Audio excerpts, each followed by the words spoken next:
একসময় মধ্য এশিয়া থেকে উত্তর আফ্রিকা পর্যন্ত বিশাল একটি অঞ্চলের যুদ্ধবিমান বাজারে রাশিয়ার ছিল প্রায় একচেটিয়া প্রভাব। MiG-29, Su-27, Su-30, Su-35 দশকের পর দশক ধরে এসব যুদ্ধবিমান ছিল বহু দেশের বিমান বাহিনীর প্রধান শক্তি।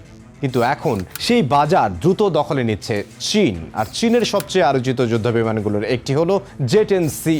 উজবেকিস্তান 24টি জে-10সি কেনার কর্মসূচি নিয়েছে, আর আলজেরিয়াকে ঘিরে উঠেছে আরও বড় খবর। আলজেরিয়া প্রায় 30 থেকে 40টি জে-10সি এবং 3 থেকে 5টি KJ-500 কেনার বিষয়ে আলোচনা করছে। তবে আলজেরিয়া কিংবা চীন এখনও এই সম্ভাব্য চুক্তি আনুষ্ঠানিকভাবে নিশ্চিত করেনি। কিন্তু কেন রাশিয়ার পরিবর্তে চীনের দিকে তাকাচ্ছে এসব দেশ? জে-10সি এর মধ্যে এমন কি আছে যা রাশিয়ার Su-30 এবং Su-35 এর বাজারে চ্যালেঞ্জ তৈরি করতে পারে?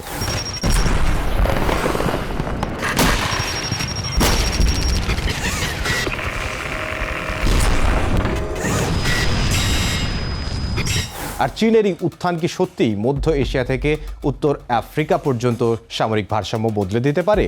যুদ্ধ প্রযুক্তির আজকের পর্বে এই বিষয়গুলোই জানার চেষ্টা করব। জে-10সি হলো চীনের জে-10সি যুদ্ধবিমানের রপ্তানি সংস্করণ। এটি একটি মাঝারি ওজনের এক ইঞ্জিনের বহুমুখী যুদ্ধবিমান। এর সবচেয়ে বড় আকর্ষণ হলো এর আধুনিক প্রযুক্তি। বিমানটিতে রয়েছে AESA রাডার, রয়েছে আধুনিক অ্যাভিওনিক্স, রয়েছে ইলেকট্রনিক ওয়্যারফেয়ার ব্যবস্থা, রয়েছে ডেটা লিঙ্ক, আর রয়েছে বিভিন্ন ধরনের আকাশ থেকে আকাশ এবং আকাশ থেকে স্থল অস্ত্র ব্যবহারের সক্ষমতা। জে-10সি এর সঙ্গে সবচেয়ে বেশি আলোচনায় আসে PL-15E দূরপাল্লার আকাশ থেকে আকাশে নিক্ষেপণযোগ্য ক্ষেপণাস্ত্র। এই ক্ষেপণাস্ত্রের মূল উদ্দেশ্য হলো শত্রু বিমানকে চোখে দেখার আগেই আক্রমণের সুযোগ তৈরি করা। কাছাকাছি দূরত্বের যুদ্ধে জে-10সি পরিবারের সঙ্গে PL-10 শ্রেণীর ইনফ্রারেড গাইডেড ক্ষেপণাস্ত্র গুরুত্বপূর্ণ। জে-10 পরিবারের সর্বোচ্চ গতি প্রায় মাক 1.8। তবে আধুনিক যুদ্ধবিমানের সক্ষমতা শুধু গতি দিয়ে বিচার করা যায় না। একটি বিমান কত দূর থেকে শত্রুকে শনাক্ত করতে পারে, কত ভালোভাবে লক্ষ্যবস্তু ট্র্যাক করতে পারে, কত দ্রুত সেই তথ্য অন্য বিমানের কাছে পাঠাতে পারে এবং ইলেকট্রনিক আক্রমণের মধ্যে কতটা কার্যকর থাকতে পারে, এসব বিষয়ে সমান গুরুত্বপূর্ণ। এখানেই জে-10সি এর আসল শক্তি।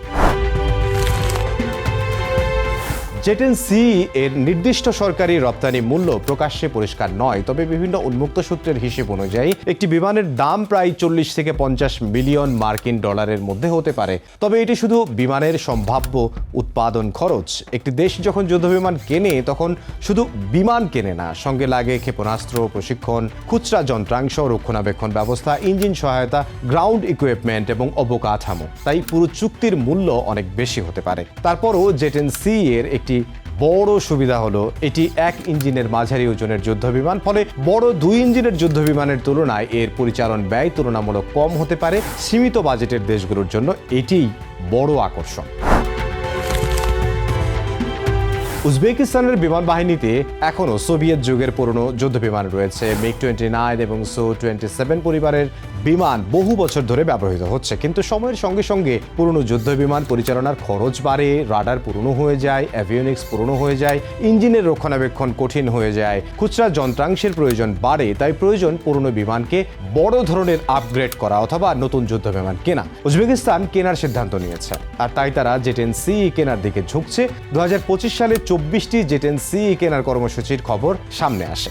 2026 সালের জুলাইয়ে আরও 4টি জে-10সি উজবেকিস্তানে পৌঁছেছে বলে কিছু প্রতিবেদনে দাবি করা হয়। রাশিয়ার বদলে চীনের পেছনে একটি নয় বরং কয়েকটি কারণ থাকতে পারে। প্রথম কারণ হলো পুরনো যুদ্ধবিমান প্রতিস্থাপন, দ্বিতীয় কারণ হলো খরচ, তৃতীয় কারণ হলো আধুনিক প্রযুক্তি, আর চতুর্থ কারণ হলো সরবরাহের সময়। সবচেয়ে গুরুত্বপূর্ণ কারণ হলো সামরিক সরবরাহের উৎস বৈচিত্র্যময় করা। রাশিয়া এখন ইউক্রেন যুদ্ধের কারণে নিজেদের সামরিক চাহিদা পূরণে বড় চাপের মধ্যে রয়েছে। যুদ্ধবিমান, ক্ষেপণাস্ত্র, ইঞ্জিন, খুচরা যন্ত্রাংশ, রক্ষণাবেক্ষণ সব ক্ষেত্রেই যুদ্ধের প্রভাব রয়েছে। তাই অনেক দেশের কাছে চীনা যুদ্ধবিমান একটি বিকল্প হিসেবে আকর্ষণীয় হয়ে উঠতে পারে। তবে এর মানে এই নয় যে উজবেকিস্তান রাশিয়ার সঙ্গে সম্পর্ক ছিন্ন করছে, বরং তারা হয়তো একটি সরবরাহকারীর উপর অতিরিক্ত নির্ভরতা কমাতে চাইছে। জেট-10C নিয়ে আন্তর্জাতিক আগ্রহ বাড়ার আরেকটি কারণ পাকিস্তান। 2025 সালের ভারত পাকিস্তান সংঘর্ষের পর জেট-10C এবং PL-15 নিয়ে আন্তর্জাতিক আলোচনা অনেক বেড়ে যায়। পাকিস্তান দাবি করেছিল তাদের জেট-10C ভারতীয় যুদ্ধবিমান রাফেল ভূপাতিত করেছে। যদিও ভারত এটি স্বীকার করেনি, তবে একটি বিষয় পরিষ্কার, এই সংঘর্ষের পর জেট-10C আন্তর্জাতিকভাবে আরও বেশি পরিচিত হয়ে ওঠে। আর একটি যুদ্ধবিমান বাস্তব সংঘাতে ব্যবহৃত হয়েছে এমন দাবি উঠলে আন্তর্জাতিক অস্ত্র বাজারে তার প্রতি আগ্রহ বাড়তে থাকে। উজবেকিস্তানের 24টি জেট-10C গুরুত্বপূর্ণ, কিন্তু আলজেরিয়ার সম্ভাব্য চুক্তি আরও বড়। প্রতিবেদন অনুযায়ী আলজেরিয়া প্রায় 30 থেকে 40টি জেট-10C এবং 3 থেকে 5টি KJ-500 কেনার বিষয়ে আলোচনা করেছে।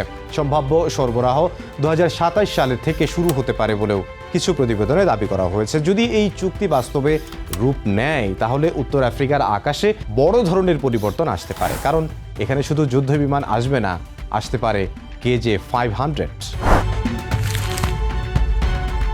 KJ-500 হলো একটি airborne early warning and control aircraft. সহজ ভাষায় বললে এটি আকাশে উড়ন্ত রাডার এবং কমান্ড সেন্টার। মাটির রাডারের একটি সীমাবদ্ধতা হলো পৃথিবীর বাঁক এবং ভূখণ্ডের কারণে সব লক্ষ্যবস্তু সবসময় দেখা যায় না, কিন্তু একটি বিমান যখন আকাশে উঠে যায় তখন অনেক দূর পর্যন্ত নজর রাখা সম্ভব হয়। KJ-500 সেই কাজেই গুরুত্বপূর্ণ। এটি দূর থেকে বিভিন্ন লক্ষ্য শনাক্ত করতে পারে, তাদের ট্র্যাক করতে পারে এবং প্রয়োজন অনুযায়ী সেই তথ্য যুদ্ধবিমান ও অন্যান্য ইউনিটের কাছে পাঠাতে পারে। ফলে জেট-10C হবে মূলত আক্রমণকারী এবং প্রতিরোধকারী যুদ্ধবিমান, আর KJ-500 হতে পারে পুরো নেটওয়ার্কের চোখ। ধরুন KJ-500 অনেক দূরে একটি শত্রু বিমান শনাক্ত করলো, সেটি লক্ষ্যবস্তুকে ট্র্যাক করলো, তারপর সেই তথ্য ডেটা লিঙ্কের মাধ্যমে জেট-10C এর কাছে পাঠানো হলো। জেট-10C লক্ষ্যবস্তুর দিকে এগিয়ে গেল, প্রয়োজনে নিজের রাডার ব্যবহার করে লক্ষ্য নিশ্চিত করলো, তারপর পরিস্থিতি অনুযায়ী দূরপাল্লার ক্ষেপণাস্ত্র ব্যবহার করতে পারে।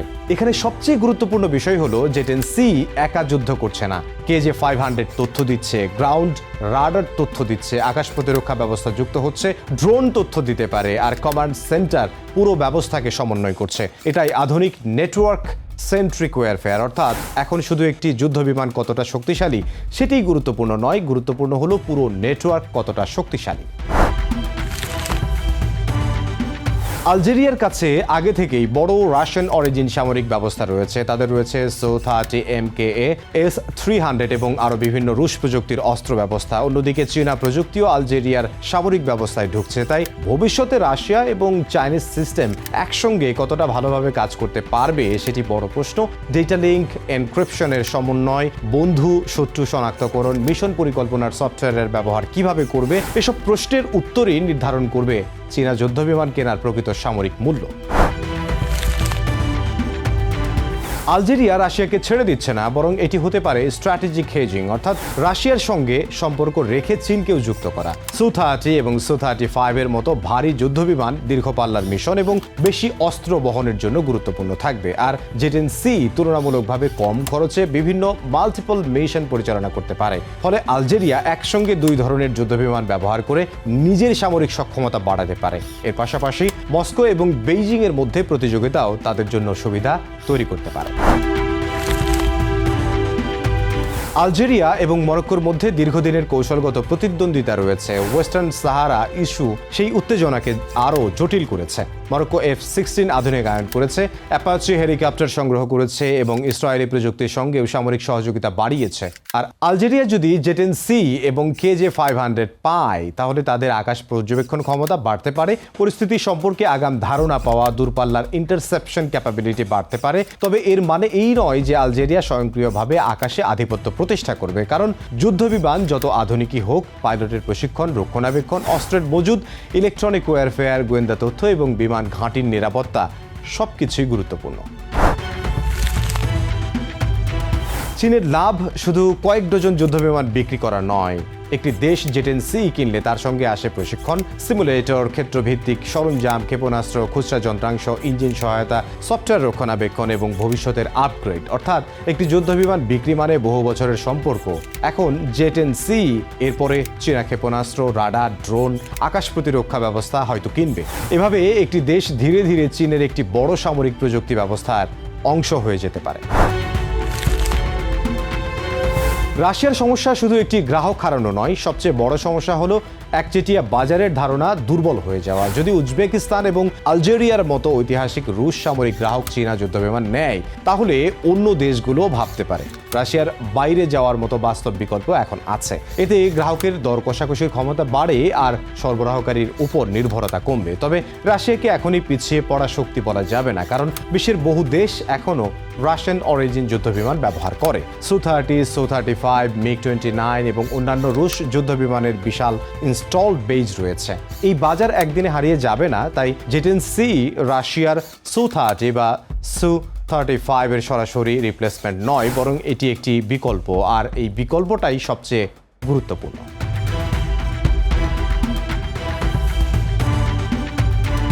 উজবেকিস্তানের 24টি জেটেন-সি এবং আলজেরিয়ার সম্ভাব্য 30 থেকে 40টি জেটেন-সি আলাদা ঘটনা হিসেবে দেখলে এগুলো শুধু দুটো যুদ্ধবিমান কেনার কর্মসূচি, কিন্তু একই প্রবণতার অংশ হিসেবে দেখলে ছবিটা অনেক বড়। চীন এখন শুধু সস্তা অস্ত্র বা ড্রোন বিক্রি করছে না, চীন অ্যাডভান্স ফাইটার, AESA রাডার, দূরপাল্লার missile, air defence radar, drone এবং KJ-500 এর মতো এয়ারবোর্ন আর্লি ওয়ার্নিং প্ল্যাটফর্মও রপ্তানি করছে। অন্যদিকে রাশিয়ার কয়েক দশকের পুরনো সামরিক বাজার ধীরে ধীরে প্রতিযোগিতামূলক হয়ে উঠছে। জেটেন-সি হয়তো Su-30 বা Su-35 এর মতো ভারী যুদ্ধবিমানকে পুরোপুরি প্রতিস্থাপন করবে না, কিন্তু কম খরচে আধুনিক রাডার, মিসাইল, ইলেকট্রনিক ওয়ারফেয়ার এবং নেটওয়ার্ক ক্যাপাবিলিটি দেওয়ার কারণে এটি অনেক দেশের জন্য আকর্ষণীয় বিকল্প হয়ে উঠতে পারে।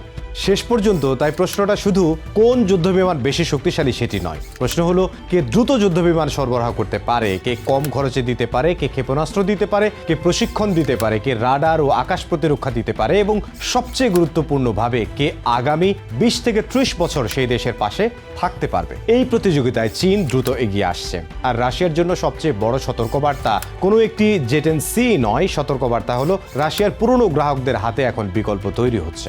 মধ্য এশিয়া থেকে উত্তর আফ্রিকা পর্যন্ত এই প্রবণতা যদি আরও ছড়িয়ে পড়ে, তাহলে আগামী দশকে শুধু যুদ্ধবিমান নয়, বদলে যেতে পারে পুরো সামরিক প্রযুক্তির বাজার। আর সেই পরিবর্তনের সবচেয়ে দৃশ্যমান প্রতীক হতে পারে জেটেন-সি।